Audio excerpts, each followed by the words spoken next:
En las clases anteriores ya hemos visto una breve introducción de cómo la Trinidad o nuestro Dios Trino y Uno se revelan a través de las Sagradas Escrituras, principalmente en el Nuevo Testamento, pero también dijimos que también estaba en el Antiguo Testamento.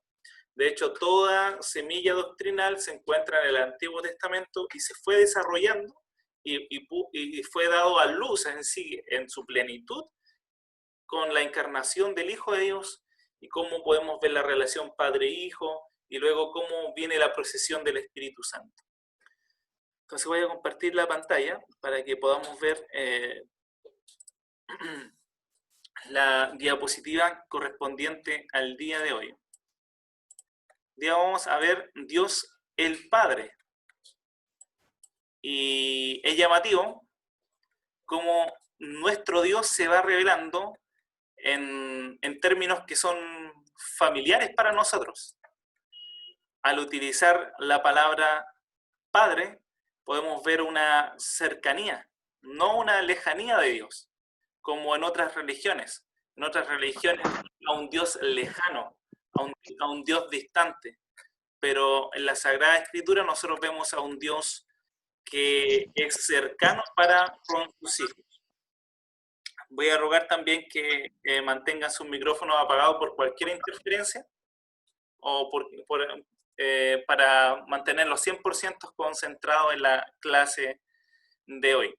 Bueno, yo siempre digo que es muy importante conocer a Dios a través de la Sagrada Escritura porque Dios se ha revelado a través de ellas y solamente a través de ellas. Y esto nos llevaría a nosotros, los hijos de Dios, a tener una profunda adoración y reverencia a Dios.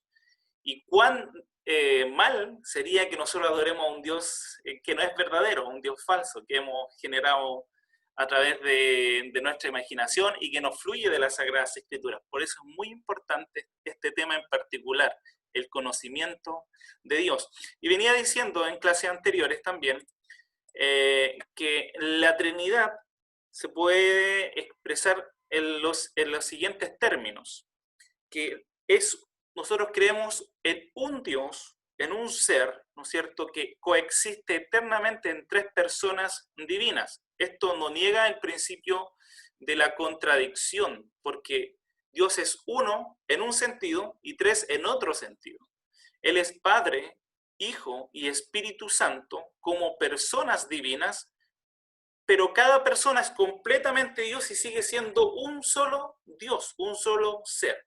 Entonces, lo podemos definir en tres principios fundamentales en la Trinidad. Primero, Dios es uno. Segundo, hay tres personas en la divinidad, son tres personas.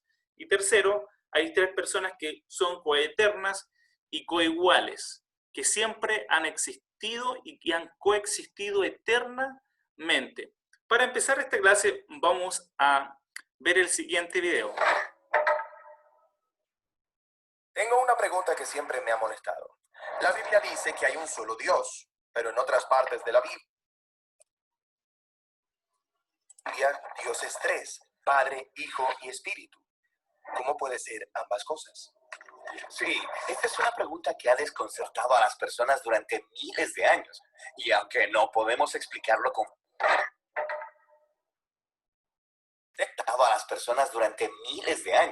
Y aunque no podemos explicarlo completamente, creo que podemos entender mejor lo que no podemos entender completamente. ¿A qué te refieres? Piénsalo así. Aquí hay un plano bidimensional y aquí hay un objeto de 3 dimensiones que pasará a través del plano 2D. Ok, está bien. Desde esta perspectiva, el objeto 3D está arriba y abajo del plano. Ahora tiene sentido. Pero imagina que eres una persona 2D atrapada en el plano 2D. ¿Qué es lo que verías? No lo sé. ¿Qué es lo que vería? Bueno, se vería así. Oh, sí. Ok. Desde esta perspectiva parece imposible. Es un objeto, luego 2 objetos y luego 3. Pero en realidad todos son uno, solo que no de una manera en que puedes entenderlo. Ahora, tomemos esto como una analogía visual de cómo experimentamos a Dios. La Biblia dice que Dios es trascendente, un ser divino a través de quien vivimos, nos movemos y existimos. O como dice Dios, yo soy. Está bien, pero yo vivo aquí en este universo, así que cuando Dios aparece tendrá sentido en algunas maneras, pero en otras maneras romperá mis categorías. Exactamente. Esto sucede todo el tiempo cuando las personas se encuentran con el Dios de la Biblia. Así que observemos primero cómo sucede esto en las escrituras hebreas. A través de las escrituras hebreas, Dios aparece de maneras complicadas que no encajan completamente con nuestras categorías. Una manera común en la que esto sucede es con los atributos de Dios. Un atributo es una manera de describir cómo es algo. Por ejemplo, una pelota de fútbol es redonda o Dios es sabio. Sí, genial. Tomemos la sabiduría de Dios. El libro de Proverbios dice que Dios creó el mundo por medio de su sabiduría. Pero también hay poemas en el libro de Proverbios que describen la sabiduría de Dios como una persona, un colaborador a través del cual Dios diseñó el universo. Entonces, Dios se convierte en un personaje separado. Sí, esto también sucede con la gloria de Dios, que a veces aparece como una figura humana en un trono envuelto de fuego. O considera la palabra de Dios, la cual Él puede hablar a las personas, pero a veces su palabra parece ser una persona. Espera.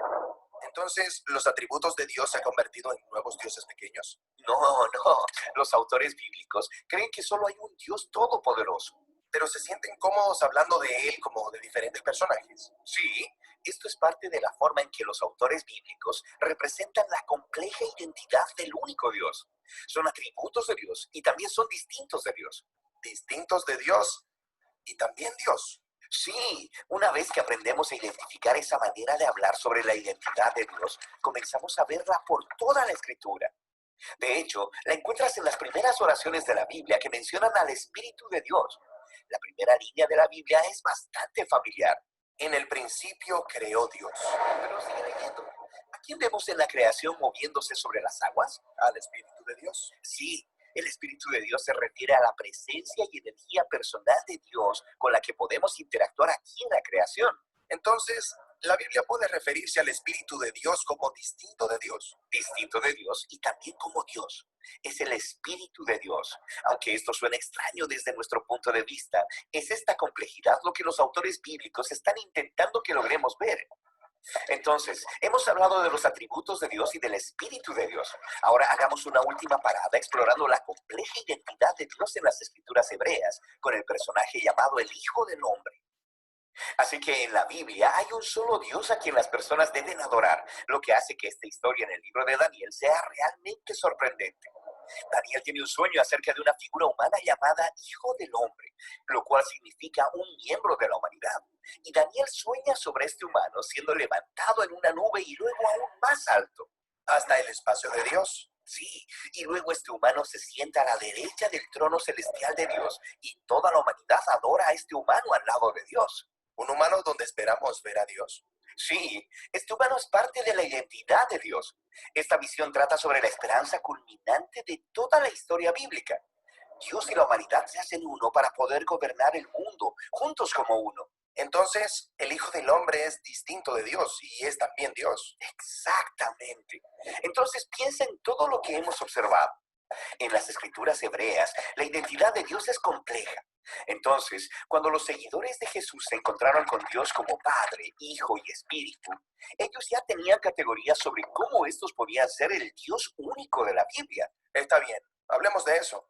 Ok, en el Nuevo Testamento se nos presenta a Jesús de Nazaret y Él es humano, pero también mucho más que eso. Su manera favorita de referirse a sí mismo era el Hijo del Hombre, la figura en la visión de Daniel. Y se dice que este Dios complejo se hizo humano para unir a otros humanos con Dios. Ok, entonces los evangelios describen a Jesús como completamente humano. Y también como Yahweh, el Dios de Israel. Jesús iba diciendo y haciendo cosas que solo Yahweh puede hacer, como perdonar pecados o calmar aguas tormentosas. Entonces, ¿están diciendo que Jesús es un humano distinto de Dios y también Dios? Sí, eso podría sonar como una locura, a menos que hayas estado leyendo las escrituras hebreas que te prepararon para eso. Y luego mira esto. Los primeros seguidores de Jesús, los apóstoles, hablaron de su identidad utilizando el lenguaje de los atributos de Dios. Llamaron a Jesús la gloria de Dios, o el apóstol Pablo que llamó a Jesús la sabiduría de Dios, o Juan que inicia su evangelio llamando a Jesús la palabra de Dios a través de la cual el mundo fue creado. Y luego él dice, la palabra de Dios estaba con Dios y era Dios.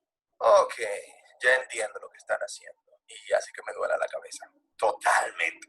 Y si quieres que la cabeza te dé más vueltas, considera esto. Jesús, quien es descrito como Dios hecho humano, hablaría con Dios como una persona distinta. Y cuando lo hacía, le llamaba Padre. Cuando Jesús hablaba acerca de Dios, no estaba refiriéndose a una energía o a una fuerza abstracta. Él estaba hablando de un ser personal con el que te puedes relacionar. Hay muchas imágenes personales de Dios en la Biblia: gobernante, creador, juez. Pero Jesús consistentemente se refirió a Dios como mi Padre.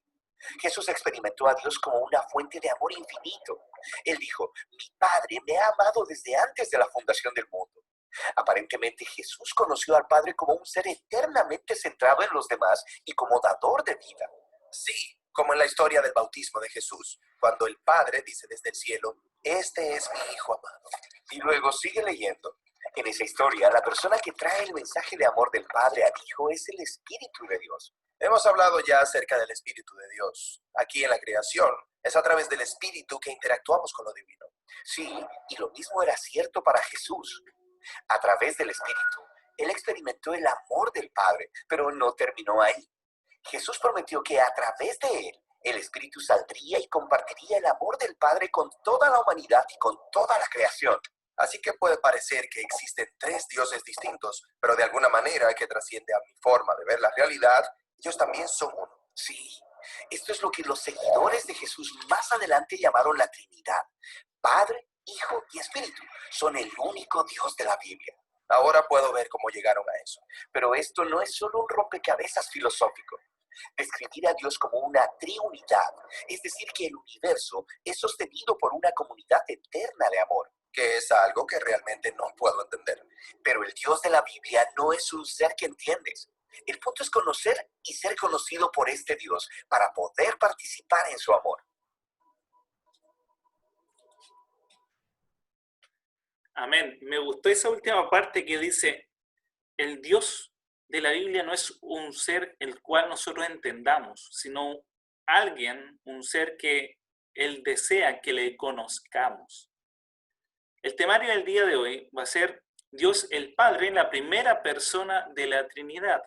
Definir qué significa que Dios el Padre es la primera persona de la Trinidad y cómo vemos la imagen del Padre revelándose en las Sagradas Escrituras. Primero, Él es conocido como el Padre de toda la creación, el Padre de Israel, el Padre del Señor Jesucristo y el Padre de todos los creyentes, discípulos de Cristo. Dios el Padre, la primera persona de la Trinidad. Bueno, la palabra de Dios da testimonio una y otra vez, de manera explícita, la deidad de cada una de las personas de la Trinidad. Y en este caso vamos a analizar la primera persona de la deidad. Se indica en el postulado, ¿no es cierto?, que partimos diciendo que hay tres personas en la Trinidad: el Padre, el Hijo y el Espíritu Santo, y ellas son un solo Dios. La primera persona es designada como el Padre. Entonces, el Padre no es la Trinidad por sí sola, ni el Hijo es la Trinidad por sí sola, ni el Espíritu Santo es la Trinidad por sí solo. La Trinidad incluye las tres personas divinas. Aunque la doctrina del Padre, el Hijo y el Espíritu Santo está representada en el Antiguo Testamento, estos términos se dan a las personas de la Trinidad y el Nuevo Testamento define y revela la doctrina total, como ya les decía. Y en esta revelación, que es neotestamentaria, el Padre aparece siempre eligiendo. Él es el que elige en su presencia. Él es el que ama. Él es el que da. Mientras que el Hijo, que es Jesucristo, se revela como el siervo sufriente, como aquel que recibe el amor del Padre, aquel que redime a la humanidad, aquel que sustenta todo. Y mientras que el Espíritu Santo se manifiesta regenerando, impartiendo poder y santificando al creyente. En el Nuevo Testamento se centra principalmente en revelar a Jesús como el Hijo de Dios, que Él es el Cristo, el Hijo de Dios. Esta es la verdad que Dios el Padre ha revelado y dado el orden irreversible del Padre mandando, enviando y comisionando al Hijo de Dios, y el Hijo de Dios, ¿no es cierto?, mandando y comisionando al Espíritu Santo, el Padre se designa correctamente como la primera persona de la deidad, pero sin rebajar en ninguna manera la inefable deidad de la segunda persona de la Trinidad, que es Jesucristo, ni la tercera persona de la Trinidad, que es el Espíritu Santo. La gran mayoría de las veces, cuando la Biblia habla de Dios, hace referencia al Padre. En la Biblia encontramos la palabra Dios aproximadamente 4.000 veces, y la gran mayoría de las veces se refiere al Padre. Y específicamente en el Nuevo Testamento lo encontramos 1.300 veces aproximadamente esa palabra Padre, y casi el 90% de esas referencias que se hacen a Dios se refiere en particular a la primera persona de la deidad, el Padre. En los idiomas bíblicos, el Padre viene de 3 palabras. Bueno, la Biblia está compuesta o fue escrita en su idioma original en griego, hebreo y arameo. Y el Padre en el idioma arameo significa Abba. En griego significa pater. Y en hebreo significa Ab. La forma que demuestra más intimidad era cuando se hacía referencia a Dios como Abba, que era un término de un lenguaje que usaban los niños en referencia a papá. Y en similitud a nuestra cultura occidental, ya en Perú, acá en Chile, sería como decir papito amado. A eso tiene el símil en la cultura oriental. La voz Abba denota que la relación padre e hijo reposa, por tanto, en palabras muy significativas para nosotros, como confianza, denota respeto, denota cuidado, denota responsabilidad, denota cariño y también conocimiento. El Hijo está sostenido en las buenas manos del Padre y sabe que el Padre nunca le abandonará, sino que le cuidará con amor. Por eso la Escritura nos dice se nos demanda que debemos echar toda vuestra ansiedad, todas nuestras preocupaciones a Dios, porque Él tiene cuidado de nosotros, en 1 de Pedro capítulo 5, verso 7. Y aquí hay 2 versos, como en los Salmos podemos ver la imagen del Padre. La primera en el Salmo 68, 5, que dice: Padre de huérfanos y defensor de viudas es Dios en su santa morada. De todas las maneras en que el Señor Dios Todopoderoso pudo haber escogido para relacionarse con la humanidad y en específicamente para sus creyentes, para sus discípulos, Él escogió el lenguaje de la familia. Esto es muy llamativo. Él pudo haberse descrito a sí mismo como un dictador benévolo, un jefe amable o un propietario paciente, pero en su lugar, Él escogió la palabra Padre. De esa manera, Él se reveló a través de las Sagradas Escrituras. Y ahora, el otro salmo que es muy significativo es el Salmo 27, 10, que dice: aunque mi padre y mi madre me dejaran, con todo Jehová me recogerá. Dios tiene en un lugar muy especial en su corazón a los huérfanos. Dios sabe muchas veces que los padres terrenales han estado ausentes o quizás no han cumplido, ¿no es cierto?, su función de cuidar a los hijos. No han cumplido su desempeño en sus funciones como padres, pero Él ofrece cumplir la función de un padre. Y no cualquier padre, un padre amoroso, un padre que cuida a sus hijos. Él nos invita a que clamemos a Él cuando estemos en problemas y cuando tengamos ansiedades o dificultades. Y no solamente Él, eso, sino que Él nos invita a que disfrutemos siempre de su compañía. Él modela para nosotros las características que tenía en mente cuando diseñó la paternidad en la humanidad. Aunque muchas veces los padres terrenales no están, ¿no es cierto?, a la altura de lo ideal, Él promete que solamente en Él nadie tiene que estar sin un Padre perfecto. Él es para nosotros un Padre perfecto. Y Él se ha dado a revelar a la humanidad. Y por eso también se conoce como Él es el Padre de la creación, el Padre del Señor Jesucristo, el Padre de Israel y el Padre de nosotros. En la teología sistemática reformada de Joel Bick y Paul Smalling, refiriéndose a Dios el Padre, leemos: el Padre es el único Dios.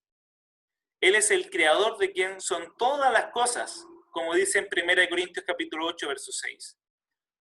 Sus atributos divinos brillan en los títulos de Padre Santo y Padre Justo. Cuando Jesús ora al Padre en esa oración sacerdotal en Juan capítulo 17, Él se relaciona con su Padre diciéndole estos títulos o atributos divinos.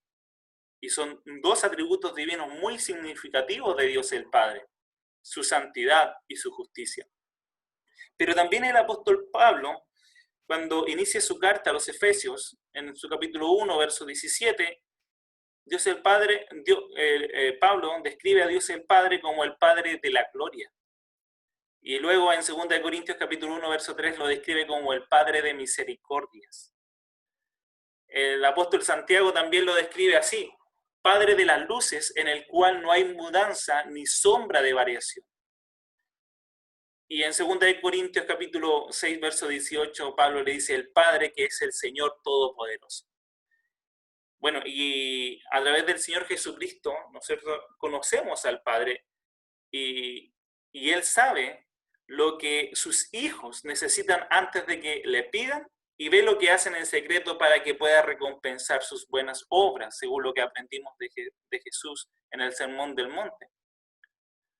Por eso es que es muy significativo entender que Dios es Padre.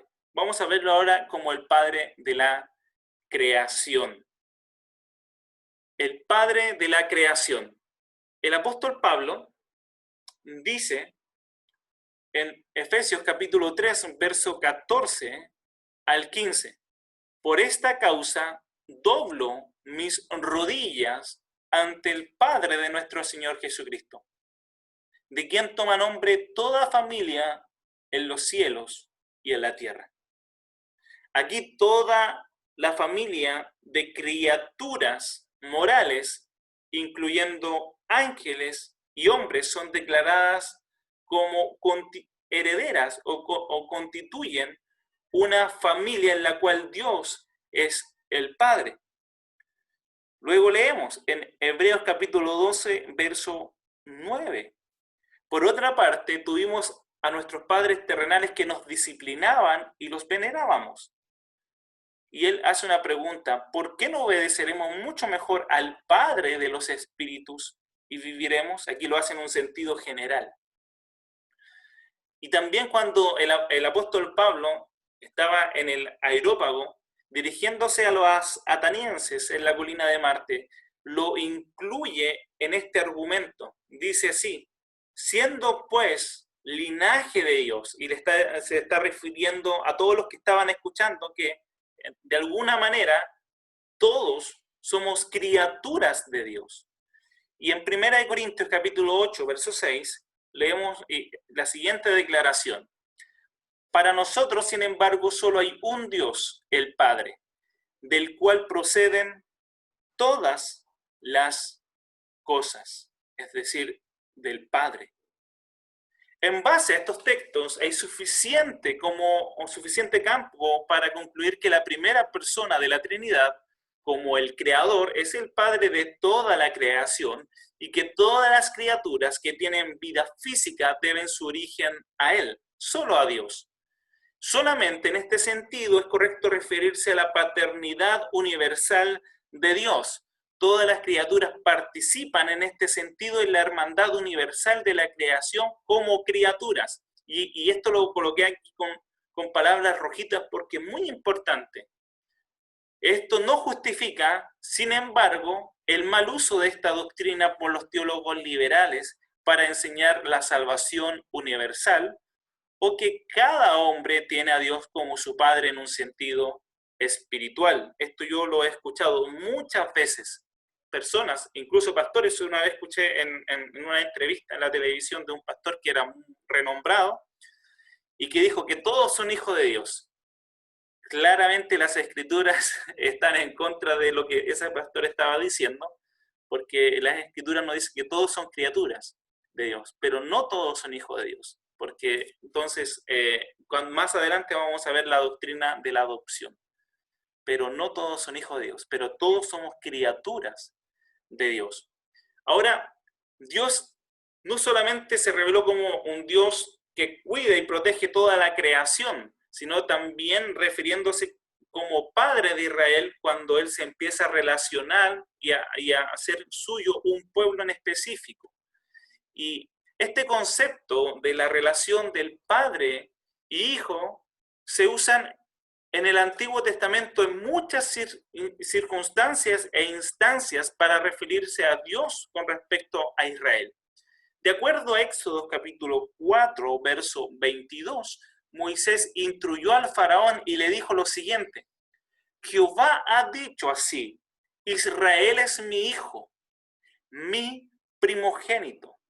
Esto era más que ser meramente su creador, y era menos que decir que ellos eran regenerados, pues no todo Israel tenía vida espiritual. Afirma una relación especial de cuidado divino y solicitud para con Israel similar a la de un padre hacia un hijo. En el libro La Trinidad en el Nuevo Testamento de Arthur Wainwright, en la página 57, hablando de un solo Dios y Padre, él dice lo siguiente: la creencia cristiana de la paternidad de Dios tiene su origen en ideas hebreas, aunque también en el libro muestra que en las otras culturas imperantes también tenían la imagen de una paternidad divina. Aunque Padre no sea un nombre comúnmente aplicado a Dios en el Antiguo Testamento, aparece en muchos y diferentes escritos hebreos y se le encuentra en muchas escenas en la historia hebrea. Como Padre, Dios es el creador del hombre. Por eso el profeta Isaías dice en Isaías capítulo 64, verso 8, ahora pues Jehová, tú eres nuestro Padre, nosotros barro y tú el que nos formaste, así que obra de tus manos somos todos nosotros. El nombre Padre, dice Stuart Olliott en el libro Los tres son uno, hablando de Dios el Padre, dice, el nombre Padre se utiliza también para expresar que el pueblo de Israel en el Antiguo Testamento tenía a Dios como su gobernante y cabeza. Por eso en Deuteronomio capítulo 32, verso 6 leemos, Jehová, ¿no es Él tu Padre que te creó? E Isaías oró, pero tú eres nuestro Padre. Si bien Abraham nos ignora e Israel no nos conoce, tú, oh Jehová, eres nuestro Padre, nuestro Redentor perpetuo es tu nombre. Sigue diciendo Arthur Wainwright, el título se emplea sobre todo en relación con la elección de la nación. Él es el Padre de Israel, las gentes son sus hijos y el pueblo como nación es su hijo. Él es también el Padre del Rey ungido. Eso es lo que vemos en el Antiguo Testamento, refiriéndose a Dios el Padre. Luego, en el judaísmo posterior, a Dios se le miró como Padre, tanto del individuo en particular como de la nación en conjunto, pero poniendo relieve la paternidad sobre la nación. Esta idea la encontramos en el Targum, que se acuerdan que yo definí qué eran los Targum, que eran como la traducción o la transliteración del hebreo en arameo, que ocupaban los judíos, que ellos también tenían el Midrash, y en los escritos pseudoepigráficos. En un pasaje del Midrash se le nombra como el padre de todo el mundo, pero tal descripción es excepcional. La paternidad de Dios, dice Wainwright, queda explicada por su cuidado protector para con la raza o el pueblo judío. También, no solamente queda como Dios el Padre en un sentido general de toda la creación, ni en un sentido particular de Israel, sino que se revela mayormente y en plenitud como el Padre de nuestro Señor Jesucristo. La revelación más importante y extensa con respecto a la paternidad de Dios se relaciona con la vinculación de la primera persona de la Trinidad a la segunda persona de la Trinidad. La primera persona se describe como el Dios y Padre de nuestro Señor Jesucristo. La revelación teológica más comprensiva del Nuevo Testamento es que Dios, el Padre, la primera persona de la deidad, es el Padre de nuestro Señor Jesucristo, la segunda persona de la deidad. Usando los términos Padre e Hijo para describir la primera y la segunda persona, los términos son elevados a su más alto nivel, indicando unidad de vida, unidad de carácter y atributos, y aún una relación en la cual el Padre pudiera dar e enviar al Hijo, aun cuando esto se relaciona esencialmente con la obediencia del Hijo muriendo en la cruz. La obediencia de Cristo está basada sobre su calidad de Hijo, no en ninguna desigualdad con Dios el Padre en la unidad de la Trinidad. Mientras que la relación entre la primera y la segunda persona de la Trinidad es en realidad como la de un padre con su hijo y la de un hijo con su padre, el hecho en sí de esta relación ilustra una verdad vital para hacerse accesible a nosotros, condescendientes, a expresarse en la forma de pensamiento que corresponde a nuestra mente finita y limitada. Aunque brevemente mencionada en el Antiguo Testamento, es una de las enseñanzas más amplias del Nuevo Testamento, esta relación del Padre y de su Hijo Jesucristo. Y lo vemos en los siguientes 6 puntos. Primero, se declara que el Hijo de Dios ha sido engendrado por el Padre. Segundo, el Padre reconoce como su Hijo al Señor Jesucristo. Tercero, el Señor Jesucristo reconoce a la primera persona de la Trinidad como su Padre. Cuarto, los creyentes reconocen a que Dios el Padre es el Padre del Señor Jesucristo. Y quinto, el Hijo manifiesta su reconocimiento del Padre sometiéndose a Él. Aún los demonios reconocen la relación que existe entre el Padre y el Hijo. En los Salmos 2.7 leemos lo siguiente: yo publicaré el decreto, Jehová me ha dicho, mi hijo eres tú, yo te engendré hoy. Luego el escritor del libro de Hebreos toma ese salmo y se lo sitúa o se lo dirige al Hijo de Dios. Dice, porque ¿a cuál de los ángeles dijo Dios jamás, mi hijo eres tú, yo te he engendrado hoy? Así también Cristo se glorificó tampoco se glorificó a sí mismo haciéndose sumo sacerdote, sino el que le dijo, tú eres mi hijo, yo te he engendrado hoy. Este tiempo es un tiempo presente continuo, por tanto el engendramiento del Padre y el Hijo es un engendramiento en la eternidad. En este sentido, por tanto, el Hijo de Dios no es una persona creada. El Hijo es increado, es eterno, eternamente engendrado por el Padre. Y esto se define principalmente por la palabra unigénito. Juan 1.14 nos dice, aquel verbo fue hecho carne y habitó entre nosotros y vimos su gloria, gloria como el unigénito del Padre. Aquí vemos la relación que este Hijo tiene con su Padre, que el Hijo de Dios, el Hijo unigénito de Dios, tiene con su Padre eternamente. Y en Juan 1.18 vemos, a Dios nadie le vio jamás. el unigénito Hijo, que está en el seno del Padre, que está en una intimidad cara a cara con el Padre, el Hijo de Dios ha dado a conocer al Padre, y así ha sido desde la eternidad. Él, el que habita en la eternidad, en el Antiguo Testamento tuvo varias salidas, y lo vimos, ¿no es cierto?, varias cristofanías, y lo vemos a través del Hijo, del ángel de Jehová. Pero ahora, una vez que se encarna, el Hijo de Dios, desaparece la imagen del ángel de Jehová y aparece en plenitud el Hijo de Dios. Jesucristo se encarna y denota esta relación filial que Jesús tiene con su Padre eternamente. Es único en su clase, en su género. Y este verso, que es también muy conocido y muy particular, lo denota, porque de tal manera amó Dios al mundo, que ha dado a su Hijo unigénito, con quien tenía un amor eterno, lo ha dado, para que todo aquel que en él crea no se pierda, mas tenga vida eterna, porque la vida eterna estaba en su Hijo. Ahora, el que cree en él no es condenado, pero el que no cree ya ha sido condenado, porque no ha creído en el nombre del unigénito Hijo de Dios. Y ahí vean cómo se recalca la palabra unigénito, único. Y esto también lo dice el apóstol Juan en una de sus cartas, la primera carta, capítulo 4, verso 9. Él dice, en esto se mostró el amor de Dios para con nosotros, en que Dios envió a su Hijo unigénito al mundo.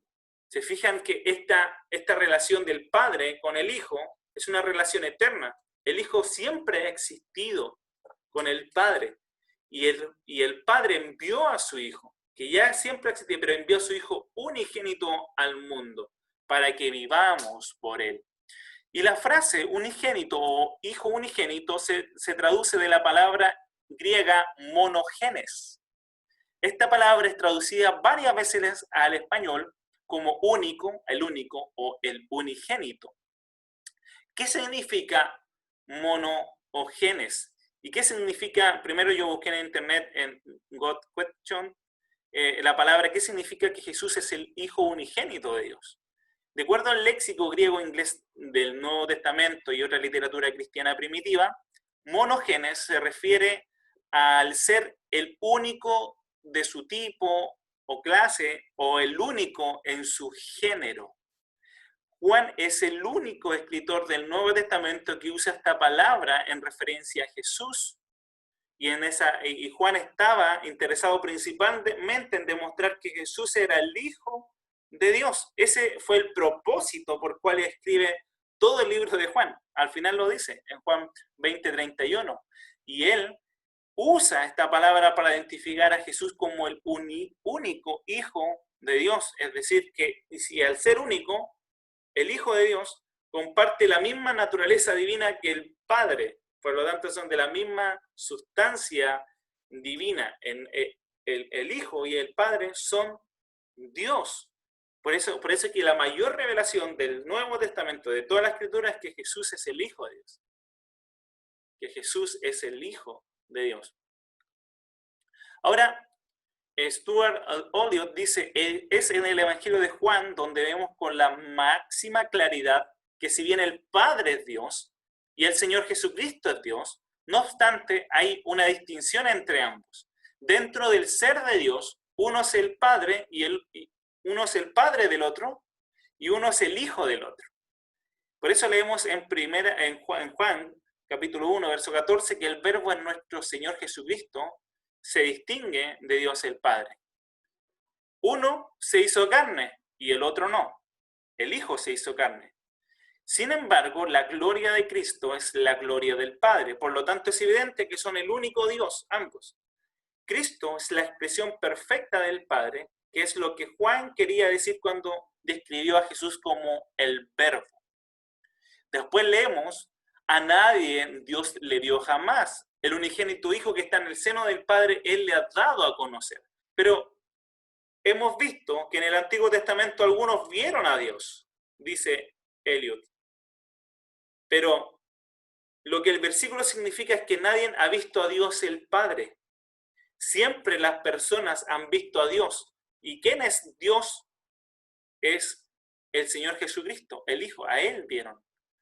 Y ese era el ángel del Señor. Al Hijo se le distingue del Padre, sin embargo, ver al Hijo es ver a Dios.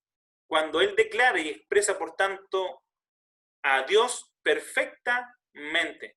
Jesús dice, yo y el Padre uno somos. El que me ve, ve al que me envió. El que me ha visto al Padre. ¿Cómo puedes decir tú, muéstrame al Padre? En ese sentido, Jesús es la expresión del Padre.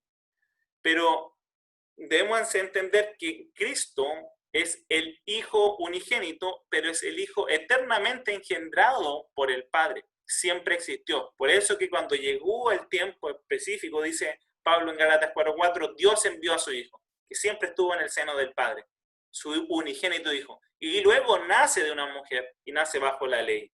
Eso también lo dice en Romanos 8:3, cuando dice que Dios envió a su Hijo en semejanza de carne de pecado, a causa del pecado, y condenó al pecado en la carne.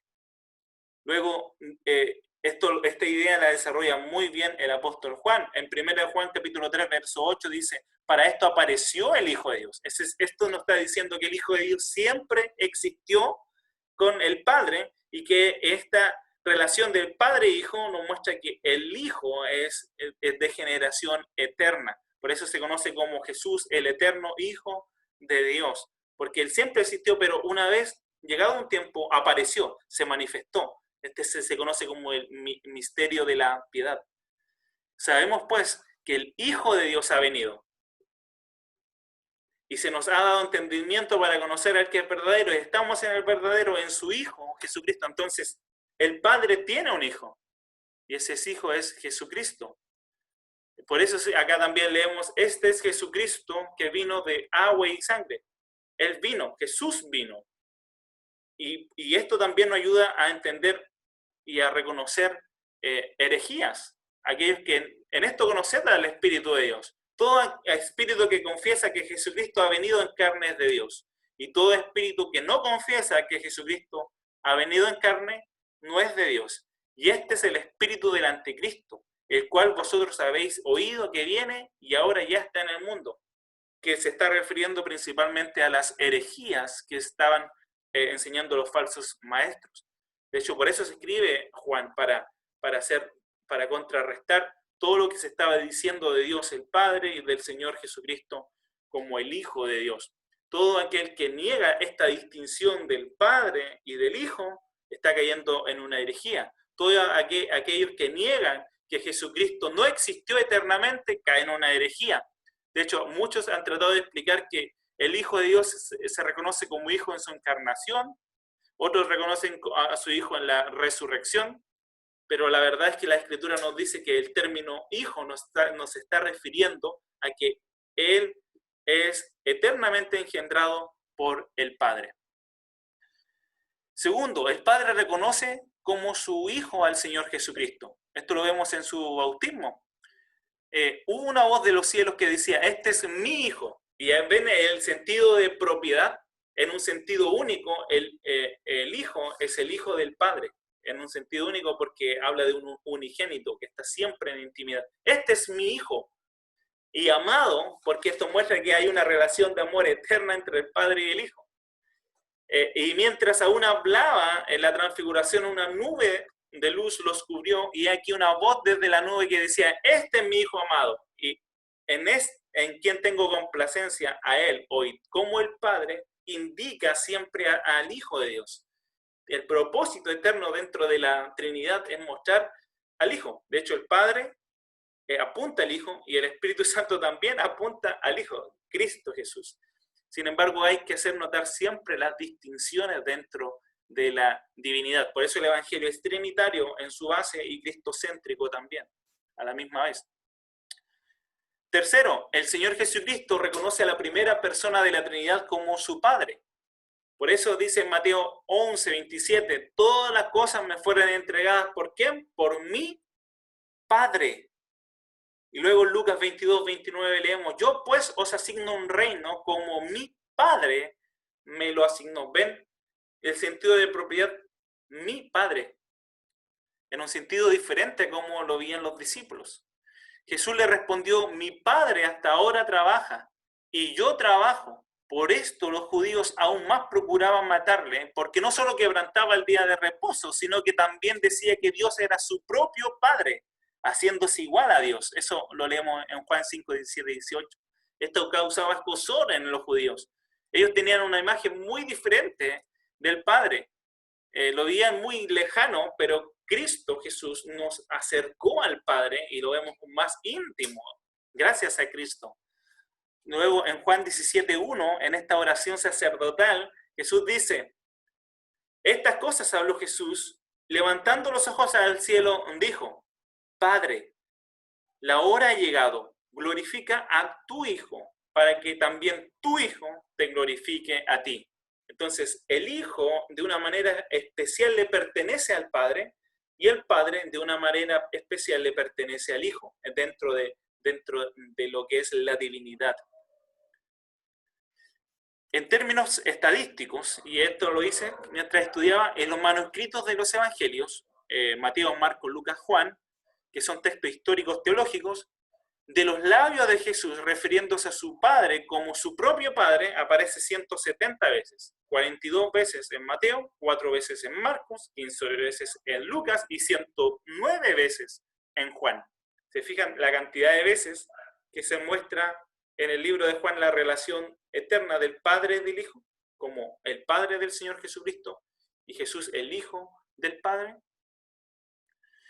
Él decía comúnmente la palabra Abba, y usted cuando vimos la definición de Abba mostraba intimidad como papito amado, y Jesús se refería a su Padre como Abba, como un Padre amado, un Padre cercano. Cuarto, los creyentes reconocen a Dios el Padre, que es el Padre del Señor Jesucristo. En Juan 1:34 leemos, yo le vi y he testificado de que este es el Hijo de Dios, refiriéndose a Juan el Bautista cuando lo identifica con la señal de que había reposado la paloma en Jesús, y ahí lo vio como el Hijo de Dios. Pero también Natanael le dijo, tú eres el Hijo de Dios, el Hijo del Padre, tú eres el Rey de Israel. Y la declaración de Simón Pedro en Mateo 16:16, tú eres el Cristo, el Hijo del Dios viviente. Entonces, la gran revelación que recibían los discípulos como es que Jesús es el Hijo de Dios. Como muchas herejías dicen que la gran revelación es que Jesús es el Padre, eso es falso. La gran revelación del Nuevo Testamento es que Jesús es el Hijo del Padre y muestra la relación divina, ¿no es cierto?, eterna que tiene el Padre con el Hijo. En Hechos 3:13 leemos lo siguiente, el Dios de Abraham, de Isaac y de Jacob, el Dios de nuestros padres, ha glorificado a su Hijo Jesús. Eso lo dijo el apóstol Pedro cuando estaba predicando su sermón, y también lo plasmó en sus cartas. Por eso en los anuncios, en el prólogo, cuando él inicia sus cartas, él dice, en 1 Pedro 1:3, bendito el Dios y Padre de nuestro Señor Jesucristo. Ven el sentido de paternidad que el Padre tenía con el Hijo de Dios, con el Señor Jesucristo. En Juan 20:31 leemos comúnmente esta frase, pero estas cosas se han escrito para que creáis que Jesús es el Cristo, el Hijo de Dios, y para que creyendo tengáis vida en su nombre. O en 2 de Juan capítulo 1, verso 3, leemos, sea con vosotros gracia, misericordia y paz de Dios el Padre y del Señor Jesucristo, y fíjense, Hijo del Padre. Entonces, los apóstoles tenían claro quién era Jesús. Por eso, ¿quién es el que vence al mundo? Sino el que cree que Jesús es el Hijo de Dios. La mayor revelación del Nuevo Testamento. Este es el testimonio, que Dios nos ha dado vida eterna y que esta vida está en su Hijo. Y el que tiene el Hijo tiene la vida, y el que no tiene el Hijo no tiene vida. Eso lo dice en 1 Juan 5:11 al 12.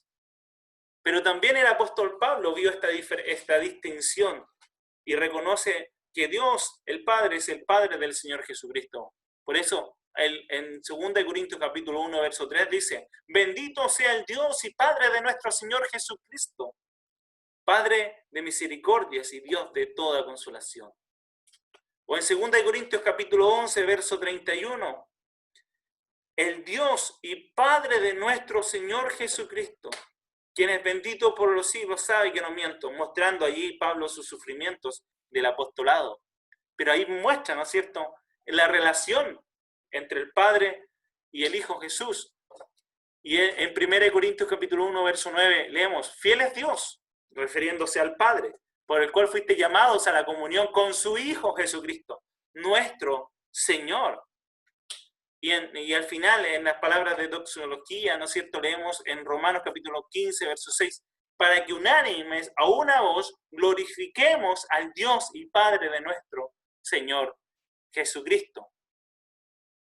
Y en la bendición que Pablo relata en Efesios capítulo 1, versículo 3, ¿a quién se está dirigiendo? Principalmente dice, bendito sea el Dios y Padre de nuestro Señor Jesucristo. Él nos bendijo con todas bendiciones espirituales en los lugares celestiales, en Cristo. O a quien ora Pablo, dice, por esta rodilla doblo mis rodillas, ¿no es cierto? Por esta causa doblo mis rodillas ante el Padre de nuestro Señor Jesucristo, en Efesios capítulo 3, verso 14. Y esto también, y el símil está, ¿no es cierto? También está en Colosenses capítulo 1, verso 3, que dice, siempre orando por vosotros, damos gracias a Dios, el Padre de nuestro Señor Jesucristo.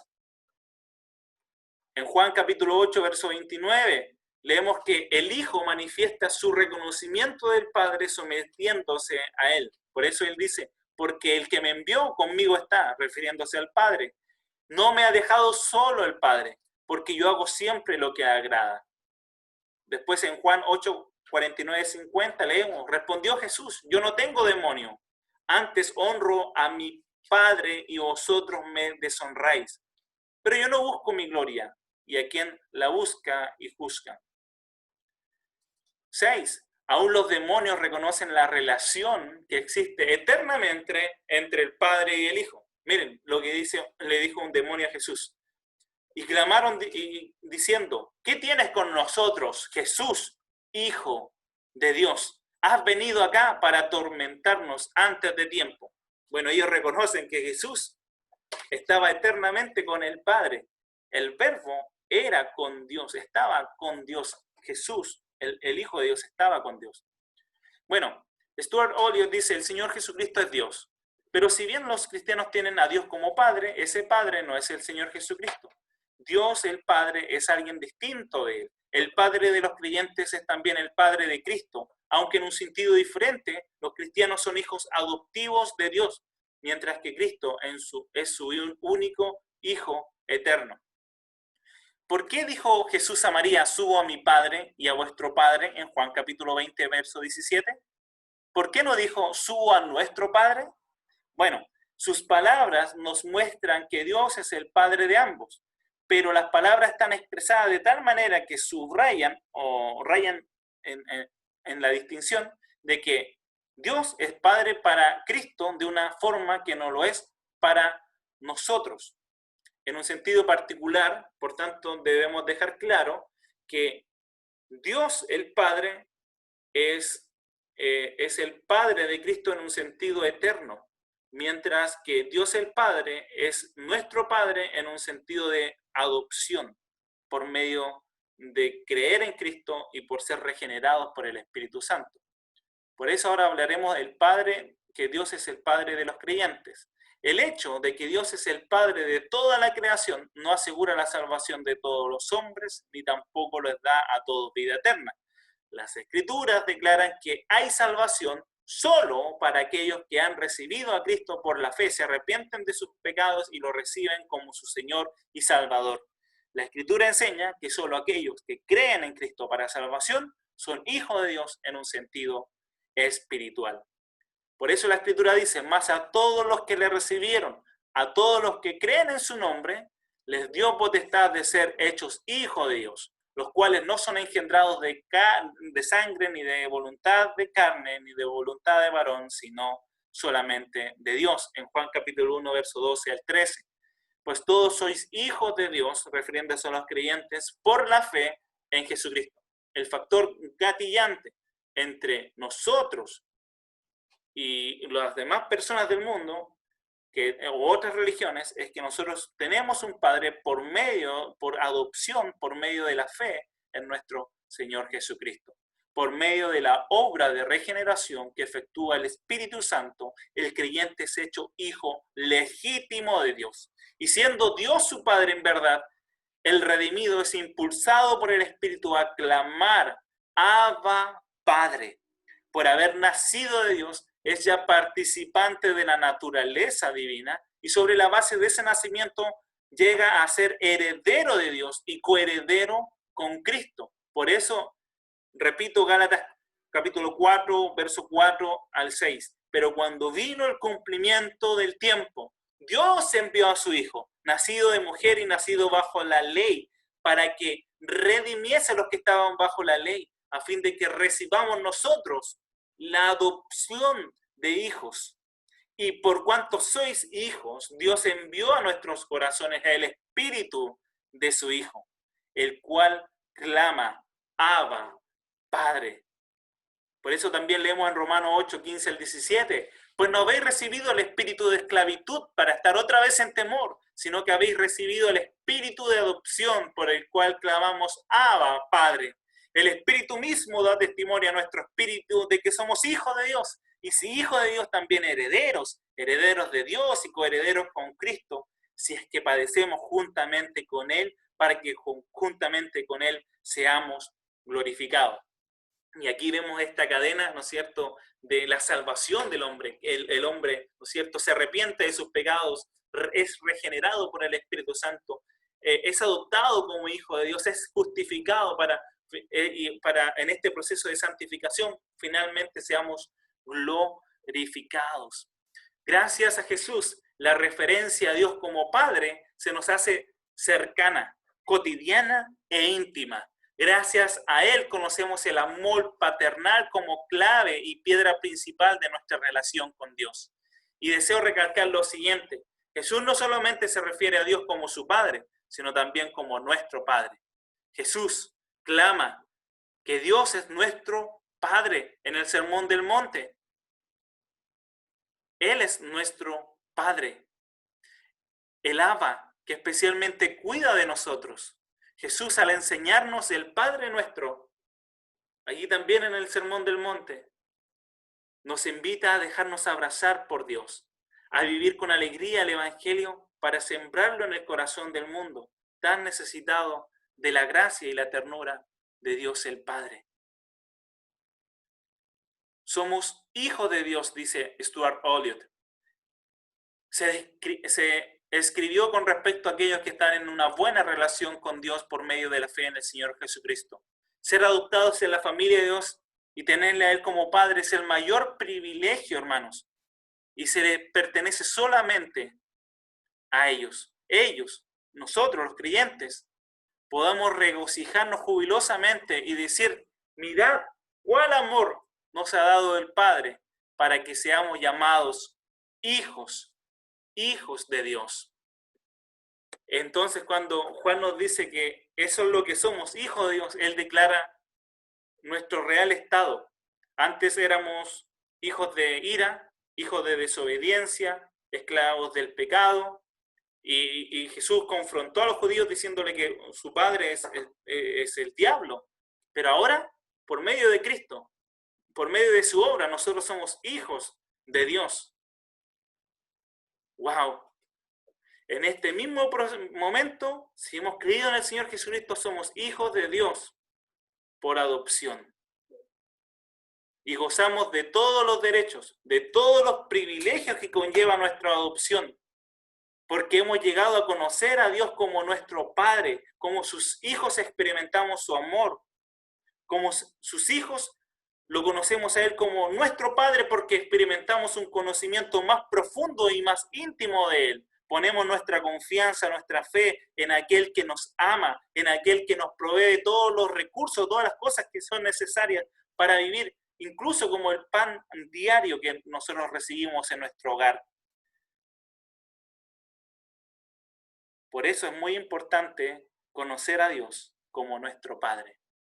Muchas formas en que las Escrituras describen a aquellos que aman a Dios y le obedecen Lo vemos en las Sagradas Escrituras. Somos herederos de Dios y coherederos con Cristo, en Romanos 8:17. Somos sacerdocio santo, en 1 de Pedro 2:5. Somos nueva criatura, 2 de Corintios 5:17. Y somos partícipes o participantes de la naturaleza divina, 2 de Pedro 1:4.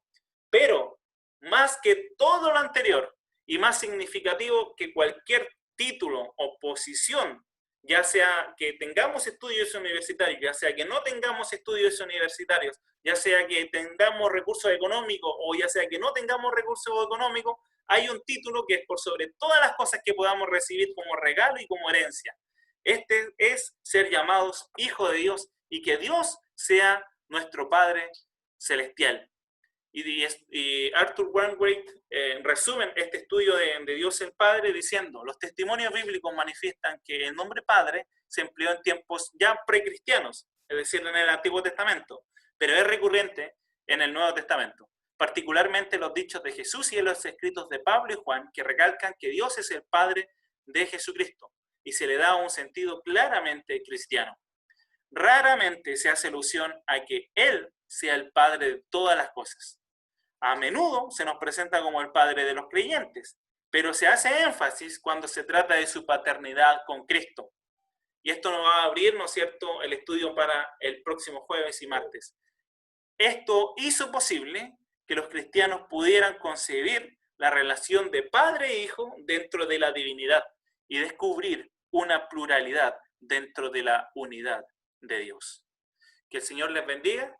Esta ha sido la clase del día de hoy y espero que haya sido de mucha edificación para ustedes, hermanos.